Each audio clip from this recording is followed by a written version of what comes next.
రేపటి లోక్సభ ఎన్నికల కౌంటింగ్కు పార్టీ నేతలు, మంత్రులు, ఎంపీ అభ్యర్థులకు దిశానిర్దేశం చేశారు సీఎం రేవంత్ రెడ్డి. నేతలతో జూమ్ సమావేశమయ్యారు సీఎం. నేతలందరూ అలర్ట్గా ఉండాలన్నారు. కౌంటింగ్ కేంద్రాల దగ్గర ఏజెంట్లు ప్రతి రౌండ్ను జాగ్రత్తగా పరిశీలించాలన్నారు. ప్రధానంగా ఎంపీ అభ్యర్థులు అప్రమత్తంగా ఉండాలన్నారు సీఎం.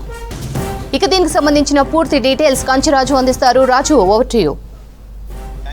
కాంగ్రెస్ పార్టీ రేపటి పార్లమెంటు ఎన్నికల ఫలితాలపైన చాలా సీరియస్గా ఫోకస్ పెట్టింది. కొద్దిసేపటి క్రితం PCC chief CM Revanth Reddy Congress party MP అభ్యర్థులు అదేవిధంగా సీనియర్ నాయకులతో ఆయన జూమ్ సమావేశం నిర్వహించారు. రేపు వెలువడే ఫలితాలపైన కాంగ్రెస్ నేతలంతా అప్రమత్తంగా ఉండాలి.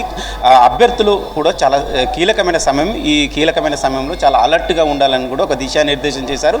జూమ్ సమావేశం దాదాపు 2 గంటల పాటు కొనసాగింది. ఈ జూమ్ సమావేశంలో ఇన్ఛార్జ్ జయప్రకాష్ మున్షితో పాటు ఏఐసీసీ సెక్రటరీలు, డిప్యూటీ సీఎం బట్టి విక్రమార్క, అదేవిధంగా వర్కింగ్ ప్రెసిడెంట్లు, ఇన్ఛార్జీలుగా ఉన్న మంత్రులు, అంటే ఒక్కొక్క పార్లమెంట్ నియోజకవర్గానికి ఇన్ఛార్జీలుగా ఉన్న మంత్రులు, సీనియర్ నాయకులు, అదేవిధంగా కాంగ్రెస్ పార్టీకి సంబంధించిన ఎంపీ అభ్యర్థులు జూమ్ సమావేశంలో పాల్గొన్నారు. రేపు కౌంటింగ్ ఉదయం నుంచి వెళ్ళి స్టార్ట్ కాబోతుంది కాబట్టి ఎంపీ అభ్యర్థి చాలా అలర్ట్గా ఉండాలి. తెలంగాణలో కాంగ్రెస్ పార్టీకి డబుల్ డిజిట్స్ సీట్స్ పక్కాగా రాబోతున్నాయి. చాలా వరకు అప్రమత్తంగా ఉండండి. కొన్ని నియోజకవర్గాల్లో పోటాపోటీగా ఉన్న నియోజకవర్గాల్లో మాత్రం అప్రమత్తంగా ఉండాలి. నిర్లక్ష్యం చేయొద్దు. నమ్మకస్తులైన నేతలను మాత్రం నమ్మకస్తులైన వారినే ఏజెంట్లుగా పంపండి, ఏజెంట్లుగా ఏర్పాటు చేసుకోండి. అదేవిధంగా సీనియర్ నాయకులను కూడా కౌంటింగ్ కేంద్రాలకు తీసుకెళ్లాల్సిన అవసరం ఉంటుంది. ఎందుకంటే అభ్యర్థులు కొంతమంది ఫస్ట్ టైం పోటీ చేస్తుంటారు కాబట్టి వాళ్ళకు పూర్తి అవగాహన ఉండకపోవచ్చు.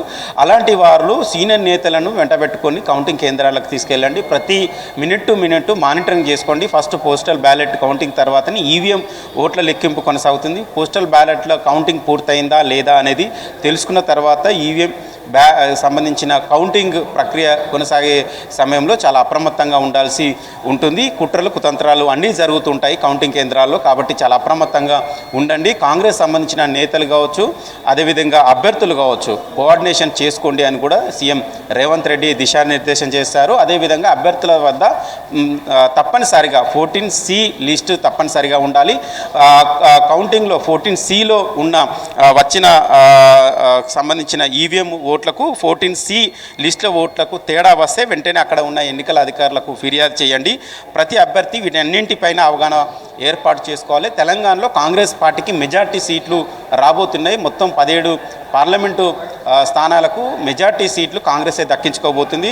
చాలా వరకు సానుకూలమైన వాతావరణం ఉంది. తెలంగాణలో కాంగ్రెస్ పార్టీ అధికారంలోకి వచ్చిన తర్వాత 100 రోజుల్లో చేసిన సంక్షేమ పథకాలు కావచ్చు, అభివృద్ధి పథకాలు కావచ్చు, కాంగ్రెస్ ఒక రెఫరెండంగా తీసుకుంది. తెలంగాణ ప్రజలు కూడా ఒక రెఫరెండంగా భావించారు. మెజార్టీ సీట్లు కాంగ్రెస్ దక్కించుకోబోతుంది. కానీ కొన్ని చోట్ల నెక్ టు నెక్ ఫైట్ ఇవ్వబోతున్నాము. ఆ సమయంలో అక్కడ ఏదైనా జరిగే అవకాశం ఉంటుంది. కాబట్టి మరింత అప్రమత్తంగా ఉండాలి.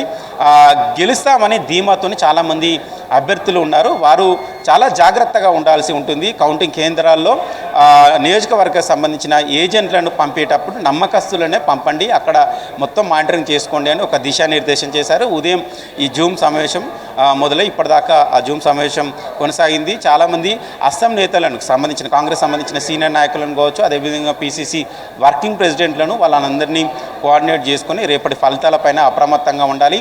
గెలిచిన అభ్యర్థులను సర్టిఫికేట్ తీసుకోగానే వాళ్ళని అందరినీ హైదరాబాద్కు తీసుకురండి. రేపు అందరం దాని భవిష్యత్ కార్యాచరణపై చర్చించాల్సి ఉంటుంది. ఇన్ఛార్జీలుగా ఉన్న మంత్రులు పూర్తి బాధ్యతలు తీసుకోవాలని కూడా సీఎం రేవంత్ రెడ్డి ఒక దిశానిర్దేశం చేశారు. రేపటి ఫలితాలపైన పూర్తిగా కాంగ్రెస్ నేతలు ఫోకస్ చేయాలి. మెరుగైన ఫలితాలు రాబోతున్నాయి. తెలంగాణలో కాంగ్రెస్ పార్టీ అధికారంలోకి వచ్చిన తర్వాత చేపడుతున్న సంక్షేమ పథకాలకు తెలంగాణ ప్రజలు కూడా ఆ భావనతోనే మెజార్టీ సీట్లను కాంగ్రెస్కు కట్టబెట్టే ప్రయత్నం చేస్తున్నారు. దాదాపు మెజార్టీ సీట్లు కాంగ్రెస్ గెలుచుకోబోతుంది అని కూడా ఆయన ఆశాభావం వ్యక్తం చేశారు. శ్రవంత్.